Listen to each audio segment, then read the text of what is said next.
નમસ્કાર. દિવસભરના તાજા સમાચારોમાં તમારું સ્વાગત છે. તમારી સાથે હું છું પિનલગીરી ગોસ્વામી. સમાચારો વિસ્તારથી જાણીએ એ પહેલા મહત્વના સમાચારો ઉપર એક નજર. ટ્રમ્પના ટેરિફ યુદ્ધ વચ્ચે ચીનના 3 વચન સામે આવ્યા છે. મોટી જાહેરાત, ટ્રમ્પ, પુતિન અને ઝેલેન્સ્કી કરશે મુલાકાત. વિરમગામમાં 3 લોકમેળાઓ સ્થગિત કરવામાં આવ્યા છે. જૂનાગઢમાં વરસાદથી જળબંબાકારની પરિસ્થિતિ સર્જાઈ. નલ સે જલ કૌભાંડમાં ભાજપના યુવા મોરચાના પૂર્વ પ્રમુખની ધરપકડ. ઉમરગામમાં 2 દિવસથી ધોધમાર વરસાદ વરસી રહ્યો છે. અમદાવાદના યુવકને મ્યાનમારમાં ગોંધી રાખીને સાયબર ફ્રોડની ટ્રેનિંગ આપવામાં આવી રહી છે. સમુદ્ર, નદી, કોઝવે અને ધોધ ઉપર નાહવા અને ફોટા પાડવા માટે મનાઈ ફરવામાં આવી છે. વૃક્ષો વાવવામાં ગુજરાતનો અનોખો રેકોર્ડ સામે આવ્યો. મુંબઈમાં ભારે વરસાદ, ઇન્ડિગોની એડવાઇઝરી સામે આવી છે. જામનગરમાં ડેન્ગ્યુના કારણે તબીબનું થયું છે મૃત્યુ. હવે મિત્રો સમાચારો વિસ્તારથી. જામનગરથી ચિંતાજનક સમાચાર સામે આવ્યા. જામનગરના જીજી હોસ્પિટલમાં કામ કરતા એક તબીબનું ડેન્ગ્યુ અને અન્ય સંબંધિત બીમારીના કારણે સારવાર દરમિયાન મૃત્યુ થયું છે. આ ઉપરાંત મૃત તબીબને 6 સેલની બીમારી હોવાનું પણ સામે આવ્યું છે.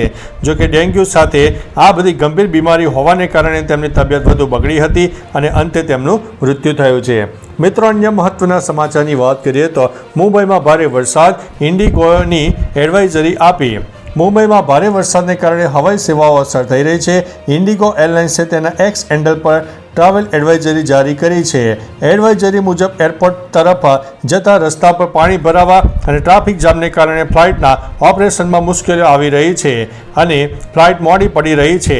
એરલાઇને મુસાફરોને થઈ રહેલી અસુવિધા બદલ ખેદ વ્યક્ત કર્યો છે. મિત્રો, અન્ય મહત્વના સમાચારની વાત કરીએ તો વૃક્ષો વાવવામાં ગુજરાતનો રેકોર્ડ. પર્યાવરણ સંરક્ષણ માટે ગુજરાત ફરી અગ્રેસર રહ્યું છે. એક પેડ માં કે નામ અભિયાન અંતર્ગત રાજ્યએ 4 જૂનથી 18 ઓગસ્ટ 2025 દરમિયાન 6.05 કરોડથી વધુ વૃક્ષારોપણ કરીને ત્રીજું સ્થાન મેળવ્યું છે. સીએમ ભૂપેન્દ્રભાઈ પટેલના નેતૃત્વમાં રાજ્યએ નવો માઇલસ્ટોન હાંસલ કર્યો છે. વન મંત્રી મુળાભાઈ બેરાએ જણાવ્યું છે કે યુપી 32.51 કરોડ સાથે પ્રથમ અને રાજસ્થાન 8 કરોડ વૃક્ષો સાથે બીજા ક્રમે છે. હવે ગુજરાત 10 કરોડ વૃક્ષારોપણનું લક્ષ્ય ધરાવે છે. મિત્રો, અન્ય મહત્વના સમાચારની વાત કરીએ તો સમુદ્ર, નદી, કોઝવે અને ધોધ ઉપર નાહવા અને ફોટા પડાવવાની મનાઈ. વલસાડ જિલ્લામાં અકસ્માત રોકવા માટે જિલ્લા મેજિસ્ટ્રેટ ભવ્ય વર્માએ જાહેરનામું બહાર પાડ્યું છે. નદી, નાળા, નહેર, ચેકડેમ, ધોધ અને દરિયા કિનારે નાહવા, કપડાં ધોવા, માછલી પકડવા અને સેલ્ફી લેવા અને ભરતી દરમિયાન પ્રવેશ કે જોખમી રીતે ઊભા રહેવા અને પાણી ભરાયેલ કોઝવે ઉપરથી પસાર થવા ઉપર પ્રતિબંધ ફરમાવ્યો છે. નિયમ ભંગ કરનાર સામે કાર્યવાહી થશે. કાયદો અને વ્યવસ્થા જાળવનાર અધિકારીઓને મુક્તિ આપવામાં આવી છે. મિત્રો, અન્ય મહત્વના સમાચારની વાત કરીએ તો અમદાવાદના યુવકને મ્યાનમારમાં ગોંધી રાખીને સાયબર ફ્રોડની ટ્રેનિંગ આપી.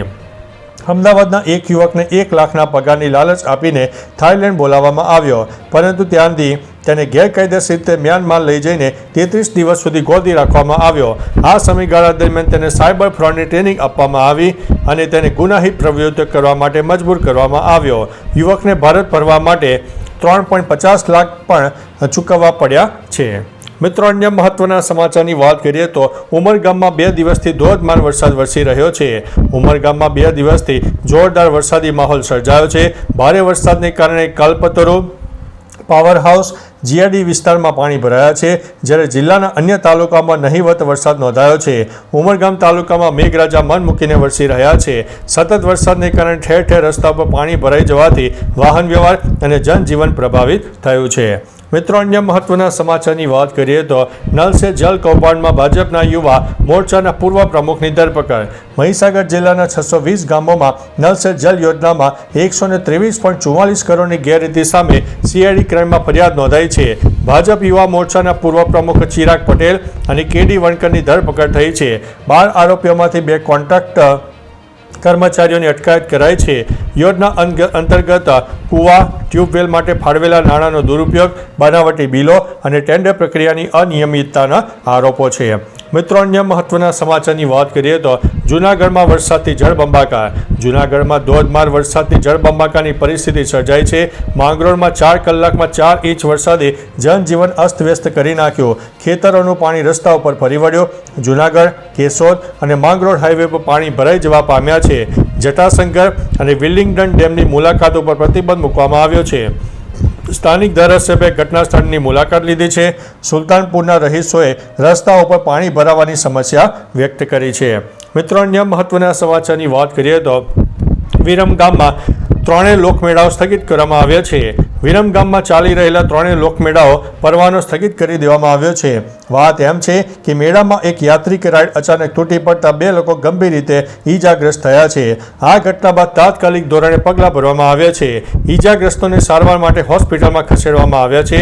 આ મામલે પોલીસે ગુનો નોંધીને તપાસ હાથ ધરી છે અને મેળાના આયોજકો તથા રાઈડના સંચાલકો સામે કાયદેસરની કાર્યવાહી હાથ ધરવામાં આવશે. મિત્રો, અન્ય મહત્વના સમાચારની વાત કરીએ તો મોટી જાહેરાત, ટ્રમ્પ, પુતિન અને ઝેલેન્સ્કી કરશે મુલાકાત. અમેરિકી રાષ્ટ્રપતિ ડોનાલ્ડ ટ્રમ્પે મોટી જાહેરાત કરી છે. તેઓ રશિયા અને યુક્રેન યુદ્ધનો અંત લાવવા માટે પુતિન અને ઝેલેન્સ્કી સાથે દ્વિપક્ષીય બેઠક યોજશે. ટ્રમ્પે યુક્રેન અને યુરોપના નેતાઓ સાથે વ્હાઇટ હાઉસમાં બેઠક કર્યા બાદ આ જાહેરાત કરી છે. તેમણે કહ્યું છે કે તેઓ પુતિન સાથે કોઈ શરત વિના વાતચીત કરશે.